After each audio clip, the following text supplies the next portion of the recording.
നമസ്കാരം, എല്ലാവർക്കും ആസ്ട്രോളജി ചാനലിലോട്ട് സ്വാഗതം. അപ്പോൾ ഇന്ന് നമുക്കറിയാം എല്ലാവർക്കും ഗ്രഹനില അല്ലെ, നമ്മുടെ ജാതകത്തിലൊക്കെ ഗ്രഹനില വരച്ചിരിക്കും. ഗ്രഹനില ആക്ച്വലി സർക്കിൾ ഷേപ്പിലാണ് വരയ്ക്കേണ്ടത്. പക്ഷെ ആ ഒരു ബുദ്ധിമുട്ടും കാര്യങ്ങളൊക്കെ കൊണ്ട് നമ്മൾ ആ സർക്കിൾ ഷേപ്പിനെ നമ്മളിപ്പോൾ സ്ക്വയർ ഷേപ്പിലോട്ടാണ് മാറ്റിയിരിക്കുന്നത്. നമുക്ക് എളുപ്പത്തിന് വേണ്ടിയിട്ടാണ് ഒരു സ്ക്വയർ ഷേപ്പിലോട്ട് വരയ്ക്കുന്നത്. അപ്പോൾ സ്ക്വയർ ഷേപ്പിലോട്ട് വരയ്ക്കുമ്പോഴത്തേനും അതിൽ നമുക്കറിയാം 12 ഭാവങ്ങളുണ്ട്. ആ 12 ഭാവങ്ങളെ നമ്മൾ 12 കള്ളികൾ എന്ന് പറയും. കള്ളികൾ എന്ന് പറയാൻ ബുദ്ധിമുട്ടുള്ളവർ ഭാവം എന്നൊരു വേർഡ് യൂസ് ചെയ്താലും മതി. അപ്പോൾ ഈ 12 ഭാവങ്ങളെ നമ്മൾ ഇങ്ങനെ വരയ്ക്കും, 12 രാശികൾ ഇങ്ങനെ വരയ്ക്കും നമ്മൾ. അപ്പോൾ ഇവിടെ നിന്നാണ് നമുക്ക് ഒന്നാമത്തെ രാശി സ്റ്റാർട്ട് ചെയ്യുന്നത്. ഒന്നാമത്തെ രാശി സ്റ്റാർട്ട് ചെയ്ത് ഇവിടെ വന്ന് 12ാമത്തെ രാശി, ഇത് 12ാമത്തെ രാശി, ഇവിടെ നമ്മൾ എക്സിറ്റ് ആവും. അപ്പൊ നമ്മൾ ആത്മാവ് ഒന്നാമത്തെ രാശിയിൽ കൂടെ കയറുകയാണെങ്കിൽ ആത്മാവ് എപ്പോഴും 12ാമത്തെ രാശി കൂടെ വെളിയിൽ പോകുന്നുള്ള തത്വം എല്ലാവർക്കും അറിയാം. ഇനി ഈ ഒന്നാമത്തെ രാശി ഇപ്പോൾ നമ്മളെപ്പോഴും നമ്മളൊരു ഗ്രഹനില എടുക്കുമ്പോഴത്തേനും ഒന്നാമത്തെ രാശിയിൽ നിന്ന് നമ്മൾ എടുക്കേണ്ടത് നമ്മുടെ ലഗ്നം എവിടെയാണോ ഇരിക്കുന്നത് അതാണ് നമ്മുടെ ഒന്നാമത്തെ രാശിയായിട്ട് എടുക്കേണ്ടത്. ലഗ്നം നമ്മൾ ഗ്രഹനിലയിൽ ലാ എന്ന് എഴുതിയിരിക്കും. ലാ എവിടെയാണോ ഉള്ളത് അതായിരിക്കും നമ്മൾ ഒന്നാമത്തെ രാശി. അപ്പൊ നമ്മൾ ഒരാളുടെ ജാതകം എടുക്കുമ്പോഴത്തേനും ലാ എവിടെയാണോ നിൽക്കുന്നത് അതിന് നമ്മൾ 1 കൗണ്ട് ചെയ്യുക. അതിൻ്റെ അടുത്ത രാശിയെ 2, അതിൻ്റെ അടുത്തതിന് 3, ഇങ്ങനെ വേണം എടുക്കേണ്ടത്. ഇപ്പൊ ലഗ്നം ഇവിടെയാണ് ലഗ്നം നിൽക്കുന്നതെന്ന് വെക്കുക. അപ്പൊ ഈ ലഗ്നം ഇവിടെ നിൽക്കുന്നതുകൊണ്ട് ഇതായിരിക്കണം നമ്മൾ ഒന്നാമത്തെ രാശി, ഇത് 2, ഇത് 3, ഇങ്ങനെയാണ് കൗണ്ട് ചെയ്തത്. പക്ഷെ കാലചക്രം നമ്മൾ എടുക്കുമ്പോഴത്തേനും മേടമായിരിക്കും ഒന്നാമത്തെ. കാലചക്രത്തിന്റെ ഒന്നാമത്തെ രാശിയാണ് മേടം. മേടത്തിൽ നിന്ന് മീനം വരയ്ക്കും 12ാമത്തെ രാശി. പക്ഷെ നമ്മൾ തനിയൊരു ജാതകം അല്ലെങ്കിൽ ഒരു ഗ്രഹനില എടുക്കുമ്പോഴത്തേനും നമ്മുടെ ലഗ്നം എവിടെയാണോ ഇരിക്കുന്നത് അതായിരിക്കണം നമ്മൾ ഒന്നാമത്തേതായിട്ട് കൗണ്ട് ചെയ്യേണ്ടത്. അത് കഴിഞ്ഞ് 2, 3 അങ്ങനെ ഒരു ക്ലോക്ക് വൈസ് ഡയറക്ഷനിലാണ് നമ്മൾ പോകേണ്ടത്. അപ്പൊ ലഗ്നം എന്ന് പറയുമ്പോഴത്തേനും നമ്മുടെ ആത്മാവ് നമ്മുടെ ഭൂമിയിൽ പ്രവേശിക്കുന്ന ഒരു രാശിയാണ് നമ്മൾ ലഗ്നം വരുന്നത്. ഇപ്പൊ ഇതെന്നറിയാം കാലചക്രത്തിന്റെ 1, 2, 3, 4ാമത്തെ കള്ളിയാണ്. കാലചക്രത്തിന്റെ 4ാമത്തെ കള്ളി ആയതുകൊണ്ട് തന്നെ അതിനെ കർക്കിടകം എന്നാണ് പേര്. മേടം, ഇടവം, മിഥുനം, കർക്കിടകം. അപ്പൊ കർക്കിടകത്തിലാണ് ആത്മാവ് ഭൂമിയിൽ ഇവിടെ കയറിയിരിക്കുന്നത്. അതുകൊണ്ടാണ് അവിടെ ലഗ്നം വന്നത്. അതേപോലെ ഇതെന്ന് പറയുമ്പോഴത്തേനും കാലചക്രത്തിന്റെ 8ാമത്തെ രാശിയാണ്, 8ാമത്തെ കള്ളിയാണ്. 8ാമത്തെ കള്ളി എന്ന് പറയുമ്പോഴത്തേനും വൃശ്ചികം. അപ്പം വൃശ്ചികം രാശിയിലാണ് ആത്മാവ് ഭൂമിയിൽ പ്രവേശിച്ചിട്ടുള്ളത് നമുക്ക് പറയാൻ പറ്റും.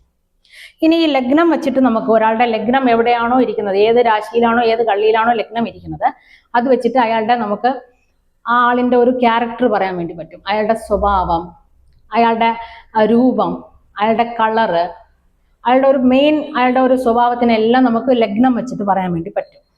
എങ്ങനെയുള്ള ആൾക്കാരാണ്, എങ്ങനെയുള്ള ആളാണ്, അയാളുടെ കുടുംബത്തിനെ പറ്റി പറയാൻ വേണ്ടി പറ്റും. രൂപം, ആ ഒരു സാദൃശ്യം, അതെല്ലാം നമുക്ക് ലഗ്നം വെച്ച് പറയാൻ വേണ്ടി പറ്റും. അയാളുടെ ജീവിതത്തിന്റെ മെയിൻ പ്രസന്റ് ലൈഫ് എല്ലാം പറയാൻ വേണ്ടി ലഗ്നം വെച്ച് പറയാൻ വേണ്ടി പറ്റും. ഓക്കെ, അപ്പം നമ്മൾ എപ്പോഴും ലഗ്നത്തിനെയാണ് ഇമ്പോർട്ടന്റ് കൊടുക്കേണ്ടത്.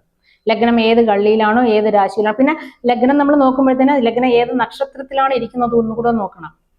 ഏത് നക്ഷത്രത്തില് ഏത് കർമ്മയിലാണ് ഇരിക്കുന്നതെന്ന് കൂടെ നോക്കണം. ചുമ്മാ ലഗ്നം ഈ കള്ളിയിൽ ഇരിപ്പുണ്ട് അതുകൊണ്ട് ഈ കള്ളിയുടെ സ്പെഷ്യാലിറ്റി പറയാമെന്ന് വിചാരിക്കണ്ട. ഈ ലഗ്നം ഒരു നക്ഷത്രത്തിലായിരിക്കുമല്ലോ ലഗ്നം ഇരിക്കുന്നത്. അപ്പൊ ആ നക്ഷത്രത്തിന് കൂടെ എടുക്കുക. പിന്നെ ആ നക്ഷത്രത്തിന്റെ കർമ്മ അത് ഏത് പാദത്തിലാണ് ഇരിക്കുന്നതെന്ന് കൂടെ ഒക്കെ നോക്കിയതിന് ശേഷം മാത്രമേ നമുക്ക് പറയാൻ പറ്റുള്ളൂ.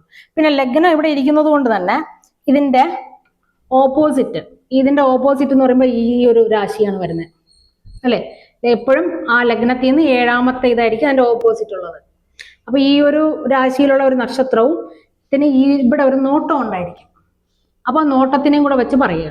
അപ്പൊ ലഗ്നത്തിനെ മാത്രം നമ്മൾ എടുത്ത് ഒരാളുടെ സ്വഭാവം ഒന്നും നമുക്ക് പറയാൻ വേണ്ടി പറ്റത്തില്ല.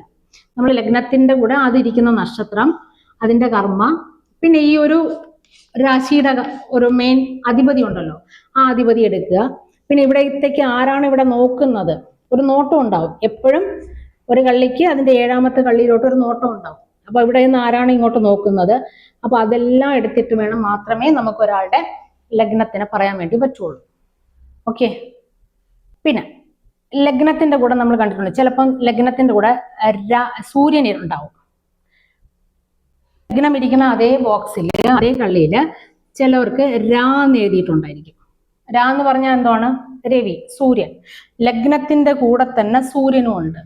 അപ്പൊ ലഗ്നം നമ്മൾ പറയുമ്പോഴത്തേനും സൂര്യനെയും കൂടെ കണക്ട് ചെയ്ത് പറയുക. ലഗ്നം പ്ലസ് സൂര്യൻ. സൂര്യൻ എന്ന് പറയുമ്പോഴത്തേനും നമുക്ക് അച്ഛനാണ്.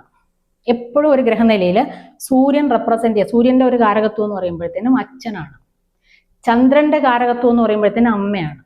അപ്പം എവിടെയാണോ ചാ നിൽപ്പുണ്ടത് അത് വെച്ചിട്ട് നമുക്ക് അമ്മയെ കണക്ട് ചെയ്ത് പറയാം, എവിടെയാണോ രാ നിൽക്കുന്നത് അത് നമുക്ക് അച്ഛൻ്റെ കൂടെ കണക്ട് ചെയ്ത് പറയാൻ വേണ്ടി പറ്റും. ഇപ്പൊ ലഗ്നത്തിന്റെ കൂടെ രാ ഉള്ളത് കൊണ്ട് നമുക്കിവിടെ പറയാൻ പറ്റുന്ന ഒരു ക്യാരക്ടർ എന്ന് പറഞ്ഞാൽ, ഇയാളുടെ ആത്മാവ് ഈ ഒരു കള്ളിയില്, കർക്കിടകം കള്ളിയിലാണ് കയറിയിരിക്കുന്നത്, കൂടെ രായു ഇരിപ്പുണ്ടെങ്കിൽ ഇയാളെ കാണാൻ ഇയാളുടെ അച്ഛനെ പോലെ ഉണ്ടാവും, അച്ഛൻ്റെ ഒരു രൂപ സാദൃശ്യം ഉണ്ടാവും, അല്ലെങ്കിൽ അച്ഛൻ്റെ എന്തെങ്കിലും ഒരു ഗുണങ്ങള് ക്യാരക്ടർ എന്തെങ്കിലും ഇയാൾക്ക് കിട്ടിയിട്ടുണ്ടായിരിക്കാം എന്ന് പറയാം. ഇല്ലെങ്കിൽ അച്ഛൻ്റെ ജീവിതം, കർക്കിടകം അല്ലേ, കർക്കിടകം എന്ന് പറയുമ്പോൾ ദുർഘടം, അപ്പൊ അച്ഛന്റെ ജീവിതം ഒരു ദുർഘടമായിരിക്കാം, അല്ലെങ്കിൽ ഇയാളുടെ ജീവിതം ഒരു ദുർഘടമായിരിക്കാം, അച്ഛനെ കൊണ്ട് ചിലപ്പോൾ ഒരുപാട് ബുദ്ധിമുട്ടുകൾ ഉണ്ടാവാം. ഇങ്ങനെയൊക്കെ പല പല രീതിയിലും നമുക്ക് പറയാൻ വേണ്ടി പറ്റും. ഇപ്പൊ ഇവിടെ ലഗ്നത്തിന്റെ കൂടെ ചായാണ് ഇരിപ്പുള്ളെങ്കിൽ, ലഗ്നത്തിന്റെ കൂടെ ചായാണുള്ളെങ്കിൽ, ചാ എന്ന് പറയുമ്പോഴത്തേനും നമുക്കറിയാം അമ്മയാണ്, മോസ്റ്റ്ലി അമ്മയാണ്, മനസ്സാണ്, വെള്ളം, തണുത്ത സാധനങ്ങളെല്ലാം നമ്മൾ ചന്ദ്രന്റെ കാരകത്വം വെച്ച് പറയാൻ വേണ്ടി പറ്റും. അപ്പൊ ലഗ്നത്തിന്റെ കൂടെ ചാ ഇരിപ്പുള്ളതുകൊണ്ട് ഇയാളെ കാണാൻ ഇയാളുടെ അമ്മയെ പോലെ ഉണ്ടാവാം, അമ്മയുടെ എന്തെങ്കിലും രൂപസാദൃശ്യം ഉണ്ടാവാം, അമ്മയുടെ എന്തെങ്കിലും ഗുണങ്ങൾ ഉണ്ടാവാം, ഇല്ലേ? അല്ലെങ്കിൽ ഇയാൾക്ക് എന്തെങ്കിലും ഫുഡുമായിട്ട് ബന്ധപ്പെട്ട എന്തെങ്കിലും പ്രോബ്ലംസ് ഉണ്ടാവാം, അല്ലെങ്കിൽ ഇയാളുടെ മനസ്സ് ഭയങ്കര ടെൻഷൻ ആയിരിക്കാം, ഡബിൾ മൈൻഡ് ആയിരിക്കാം, മെന്റൽ പ്രോബ്ലംസ് ഒക്കെ ഉണ്ടാവാനുള്ള സാധ്യത ഒരുപാടുണ്ടാവാം. ഇങ്ങനെയൊക്കെ നമുക്ക് കണക്ട് ചെയ്ത് പറയാൻ പറ്റും. ഇത് മാത്രം എടുക്കരുത്, ഇതിന്റെ ഓപ്പോസിറ്റ് 7ാമത്തെ കള്ളിയിൽ ആരോണോ നിൽക്കുന്നത് അതിനെ കൂടെ കണക്ട് ചെയ്യുക, പറയുക. അപ്പൊ പിന്നെ അതിരിക്കുന്ന നക്ഷത്രം, അതിന്റെ കർമ്മയും കൂടെ കണക്ട് ചെയ്ത് കഴിഞ്ഞാൽ നമുക്ക് പെർഫെക്റ്റ് ആയിട്ട് ഒരാളുടെ ജാതകം പറയാൻ വേണ്ടി പറ്റും. ഓക്കെ, അപ്പൊ ഇനി അടുത്ത ടോപ്പിക്കുമായിട്ട് അടുത്ത വീഡിയോയിലോട്ട് കാണാം. അതുവരെയും നമസ്കാരം, ബൈ.